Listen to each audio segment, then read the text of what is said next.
Hey, Vicky, thanks for joining us. Jessamy's with me today. And we are actually right now, we are live in all the places. So I think that I just have to mute this right off there. Okay, cool. It takes me a minute to get set up, you guys, because there's a lot of balls in the air, especially this week, because we are actually going to have this really super cool event called the Rags to Riches Textile Upcycling Summit. And I'm joined today with Jessamy, who is actually one of our presenters at the summit. Welcome, Jessamy. Hi. Thanks so much for being here with me. So, Jessamy is one of our presenters. We have over 40 just leaders in the textile upcycling arena, and Jessamy is certainly one of them. She does a lot of teaching and visible mending promotion, and just like if you have it, fix it, wear it, make it perfect for what you need. And she also, in addition to all of that, runs this beautiful high energy vintage store in the eastern part of Massachusetts. I live on the western part, so we're kind of like distant neighbors. And we also both went to Mass Art in Boston. Yeah. So Jessamy, share a little bit about how did you get interested to start with? Like, what brought you to textile upcycling? Oh man. I feel like it's been like this journey of kind of like my whole life, like getting into thrifting when I was in high school and started sewing in high school and altering things and making them fit me better and just playing around with thrift store stuff because it was cheap, right? So like it wasn't really a big deal to cut it up and try to make it into something else. And if you ruined it, it kind of didn't matter. So yeah, and I think that's so key, right? Like it's such a freeing thing. Like, I feel like the accessibility of textile upcycling is like kind of like an integral part. Do you feel like that too? Yeah, totally. Like it just allows for creativity. Like if you're spending a lot of money on material and you're like, oh, I just think about quilters sometimes. Like I'm not a quilter. Sure. I could never make those corners match up. Like that's yeah, not my thing. That's why I don't quilt.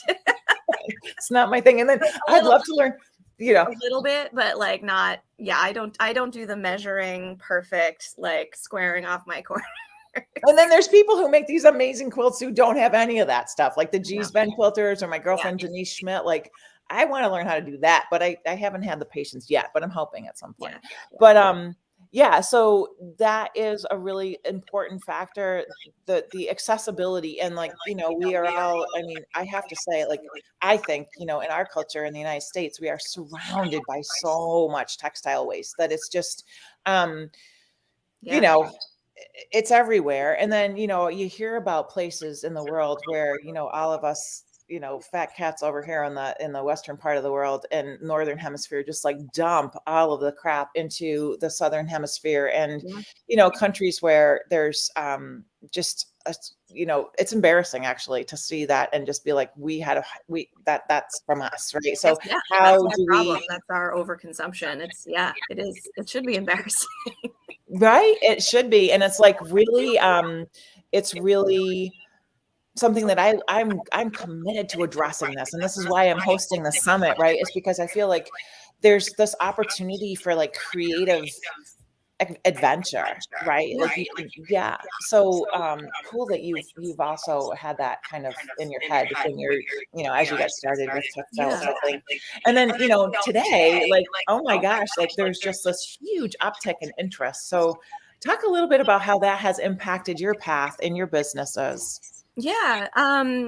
So I started, owning a vintage store, you repair a lot of stuff because old stuff comes to you and it's occasionally not perfect. So you have to fix seams or replace buttons, like so many buttons. And so I was doing a lot of invisible mending, which sort of led to experimenting more with visible mending, with, things that are a little bit too damaged to fix invisibly. And then from there, I had some people, the library in Cambridge reached out to me about doing a mending class like a year and a half ago. And so just that interest in people wanting to keep things longer and fix them and fix things that they really love there has been a lot of interest in that. And so I'm getting contacted like more and more because people are like, hey, I heard you teach mending and we want to offer that. So like, are you interested in doing a class? So it's been really cool to kind of build that side of what I do alongside the other work that I'm doing. So they kind of go hand in hand, which is really fun. Yeah, it's really cool. And I think also, part of what I think happens when people mend things is not only, of course, they're extending the life of whatever it is that they're fixing. Speaking of which, I need some mending right here on the sweater. I love this sweater. I've had it for like probably 20 years, maybe longer. But yeah, it's anyway. When you mend something, you're kind of imbuing your creative spirit or time certainly into this piece, and it's sort of it actually adds a level of value and story and nostalgia, right? Like Totally. Yeah, absolutely. Yeah. I mean, I have pieces that I've mended. I actually have a jacket that like I have had for probably like 7 years, which isn't really that long, but it's like an 80s jacket. And I've done like some mending on the collar. And so it's just like the more that I do to it, the more I love it and cherish it. So it's kind of cool how you can take things and imbue them with your creativity and just like love them even more than when you first got them. I think that's really cool. And I mean, when I used to source a lot more material than I do now. When I had a production company, I would buy in like, huge volume. We actually got tractor trailer loads and bales. Wow. Talk about nuts, 24,000 pounds of sweaters at a time. But we would find, I would find stuff in there that somebody had hand knitted and then somebody had mended and then somebody else had mended again. And it was like, that was like the most cherished pieces that I found. And I would just keep them because I have, let me show you. I found this really cool dress that someone made the last time I was doing some picking for our store, and it's got like, it's like, I don't know if you can see it, but like someone like patched it together. It's got like patchwork and repairs, and I was like, I don't know what I'm gonna do with this, but I have to have it because like someone put like so much like love and care into it. There's some like little men's on it too. Like it's so cool. I just kind of had to have it. Well, I think that I would have felt the same way. And it's funny, I have like really clear memories of a few pieces that I found along the way that had similar amounts of just like thought and care put into them, right? And it's kind of interesting how, there was a shift away from like, there was a point in time where people were like, oh, if it's mended, that means, if people can see it, it means like we're poor, like we should be ashamed of it. Yeah. And I feel like that circle has turned all the way around to a point now where it's like, people are beginning to really honor, the value that is put into mending work, and the fact that today there's people in the world like yourself who are these creative textile artists who are, sharing that work in a way that's really useful to other people, right? So you teach people to mend. Yep. Right. And then you also have like a collection that you make with the things that are that you collect through your thrift stream. Am I right? Yep. Yeah. Things that I find that are most often I'm working with vintage just because like I already have those things coming to me because of my work with my vintage store with my husband. So, when we find things that are too damaged, I'll sort of absorb those and then kind of work some magic on them. And so, I started that about a year ago. So it's a project that's sort of just been ongoing for the last year of finding things and then mending them in different ways. And I mean, there are kind of two types of people, right? Like there are the people that want to learn to mend, and that's totally great. And then there are people that's not really their inclination, and that's fine, but are interested in having something that's been mended, having something that's a little bit more like personalized and creative. So it's kind of catering to both sides of that, which I think is kind of cool. Yeah. And I think it's really cool that there are those two groups of people, right? That there's the support that's coming from both sides. So there's people who want to, wow, I'm going to take the time it takes to make this pair of jeans or this jacket, whatever it might be, to last me and add that level of loveliness to it. And then there's also the people who, you know, they're not needle threaders. They're not doing that. They're doing something different that's probably creative in other ways, right? Yeah, totally. They are able to support people like yourself who are, you know, and I always think about this, like, especially with visible mending, every single time somebody wears something that's visibly mended and somebody else sees that, whether or not there's a conversation, there's an awareness building factor that comes in and makes people go, oh, so it's okay if I do that. It's kind of cool if I do that. It's even better than not doing that to do that. Let's give it a try, right? Yeah, I mean, and it's even crazy. I've seen some like fast fashion brands trying to sort of imitate visible mending, and you know, I guess that kind of speaks to like how cool it is now that fast fashion is trying to imitate it, you know, but it'll never be as good as the real thing done by hand. Right. It's so true. And then I go to a place where I'm like, you know, there's a lot of people in the world who don't understand what's actually wrong with fast fashion and what is fast fashion. And that might be a conversation to have at a different time, just because based on our timeline. But I feel like there's a shift happening where there's kind of a shift away from like that capitalistic kind of mindset where, oh, if it's less expensive, it's better. Oh, if I can have 10 of them, I'm better. To this place where it's like, who made it? Did they get fairly treated? Did they did they have a good day at work? And, you know, maybe it's worth it to spend a couple $100 on a pair of jeans if you save up and you get the pair that's going to last you 25 years. I mean, it's actually less expensive in a lot of ways. It's hard to, you know, it's hard for a lot of us to wrap our heads around $200 for a pair of jeans. Like, sure. Actually, let me just tell you that. Our sense of what things cost has been so warped by fast fashion, just getting cheaper and cheaper and cheaper over the years. I like to think about it as like, we are now in a position to steal our value back, right? Like, we're not like dresses are not worth $12.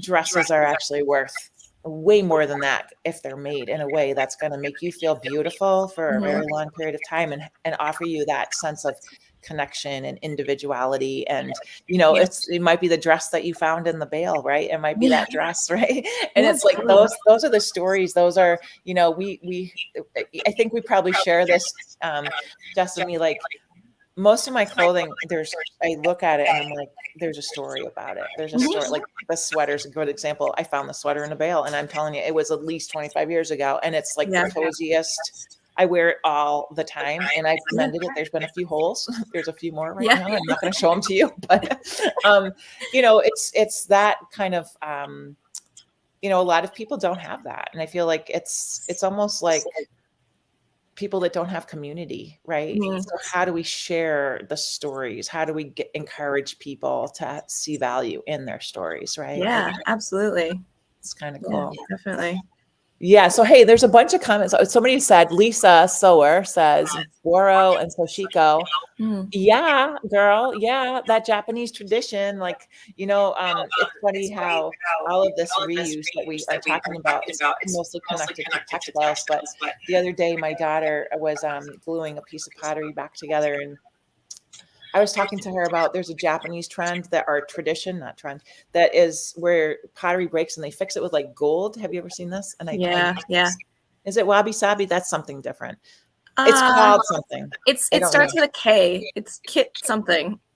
But it's really beautiful. It's real, and it's just, again, that like, you know, and I think in Japan and maybe in other parts of Asia as well, there's a celebration of that. There's a celebration of the age and of the story. And I feel like our work in the textile recycling and upcycling arena sort of speaks to really pretty directly to that tradition. Yeah. And I mean, a lot of this like isn't new, you know, like keeping things that you have for as long as possible and repairing them and like really valuing them. Like, that's not a new thing at all, you know, like making clothes used to be incredibly laborious.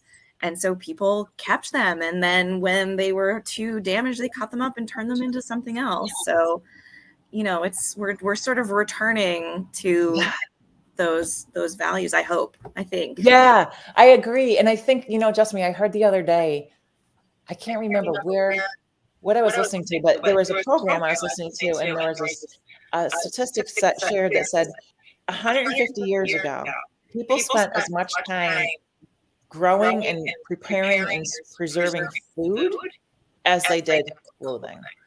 Wow. Like now we just like get on the whatever. I need 14 of those dresses and whatever, and it's just the balance is the pendulum is beginning to swing into a place where the understanding of what is the impact of that on our culture, on people. And one of the things I like to remind people and myself of is that we are people and we are part of our environment. So when we are thriving, generally our environment is also thriving. The natural environment around us is also thriving. So we're getting a whole ton of waves over here on the Instagram. Hi, you guys. Thanks for showing up. So, I get sidetracked. Sometimes I go down these little, bunny rabbit holes and start talking about things that oh, somebody is asking, how can I decide, should I remake it or donate it to Goodwill? That's Joanne Rich, who's, just a lovely person. Hi, Joanne. Thanks for coming and visiting with us. So Jessamy, how do you make that call? Is there a way that you discern what you want to do with a piece? I mean, I kind of try to save everything, and I guess the thing is too, if something is damaged to the point that you don't feel that you can wear it and get more use out of it, donating it isn't going to give it to another person. It's not going to go to another person. It's going to be disposed of, at the thrift store. So, I mean, I kind of try to save everything. I mainly work with natural fibers just because that's sort of my preference. But I've seen people do really cool things with synthetic fabrics too. So, Yeah. I mean, I think it kind of depends if it's something that you love. If you love the color or the pattern, but you don't really love the fit, then, play around with it and see if you can make it into something else. Decide what it is you love about it and then try to highlight that thing, I guess. Accentuate the positive, as my husband always says. Yeah, totally. Yeah. I think that's a really good way. The other thing I always consider about when, do I want to keep it? Do I want to donate it? Do I want to cut it up and make it into, for me, that winds up being like a potholder rug or something like that. Is what's the integrity of the piece to start with? I can get a little snotty. I am full disclosure. I like natural fibers. I don't, I try really hard not to put plastic next to my skin because I think it's really bad for people. And plastic being synthetic material fabrics, especially polar fleece. I have to say, I don't like polar fleece, but I mean, there's people out there who love polar fleece and God bless them. But so that's a big call for me is can I make it into something that's going to have the integrity that I think it needs to be a piece of clothing, or does it lack that? And would it be better as a different thing in the world, a rug or whatever it might be? How is it going to have the most value? How can I make it have more value than it currently has? Yes, exactly. Thank you for sharing. Yeah. So, and I we could talk honestly, Jessamy, I think we should probably just try to regroup maybe after the Rags to Riches Summit and have another session, because I think that we share a lot of ideas and thoughts that we carry out in kind of different ways, right? The way that your business has developed through your vintage store, and then what do I do with the stuff that's not worthy of selling? Let me figure that out. Let me teach people to figure that out too. And where where I come from it as more of a cut and sew kind of thing, an interesting connection to share with different outcomes. And I think that people need that. They need to sort of see like, what are the options? So yeah. And there are a lot of different options. There's not just like one way to do it, you know, like there are a lot of different ways that we've never even thought of. I'm sure somebody else will have like an amazing idea that like nobody else has thought of. So there's a lot of different ways to come at it. Absolutely. So you guys, we are gonna both be chatting it up at the Rags to Riches Textile Upcycling Summit. And Jessamy is one of our, like I said, I think we're up to 42 presenters. That's awesome. And yeah, it's going to be amazing. So like she just said, there's probably going to be 42 different ways of seeing this whole like genre of lifestyle and making and business development. So please do check that out. It's a free event. It starts on Wednesday this week, like in 2 days. And Jessamy has a link that we were going to actually, I'm not sure of the best way to share your link, Jessamy, because I would like for people to go and see your page, follow her on the Instagram. Yeah, if you're on Instagram, it is in my Instagram bio. Awesome. That's so great. For anybody that's on Instagram, it's the link, and the link to my website and everything is all in my bio. So awesome. So then what I will do when we're done with our chat, Jessamy, is I will share that link in the comments of the recording of our chat today. So you guys can find her, and you can use her link to jump in the summit. The summit it's an affiliate thing. So all of our presenters will benefit if you choose to purchase the upgrade. And I just, I forget to tell people how awesome things are. Like I just forget, like I feel like I'm kind of tooting my own horn sometimes, which I don't do very well, but sure. The summit is free. It's a 3-day event. There's, like I said, 42 presenters, and you can also purchase an upgrade. So you can buy like what we're calling our Golden Thread VIP Success Kit.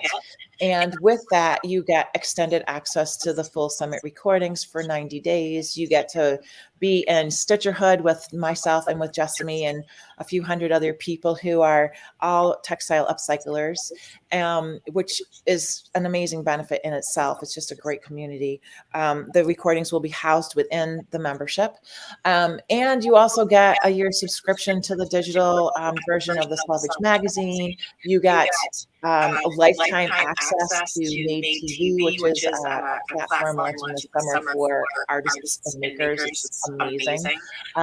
It's actually the sister company of a company called Bloom TV, which is kind of this, it just exploded. It was founded a couple of years ago, and the person and team that founded it are now expanding it into different.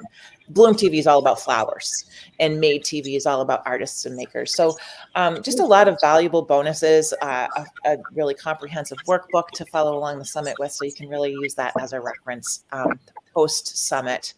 And post the fire hose of inspiration that's going to come at you. It's intense. Yeah, I went last year, and it was a lot. It was great. Awesome. I'm so glad. That's awesome. Nice to hear. Yeah. So I hope you join us. Rags to Riches, Textile Upcycling Summit.com. You can visit Jessamy's link on her Instagram, and I hope to see you there. And thanks so much for being with us today. Yeah. Bye, everybody.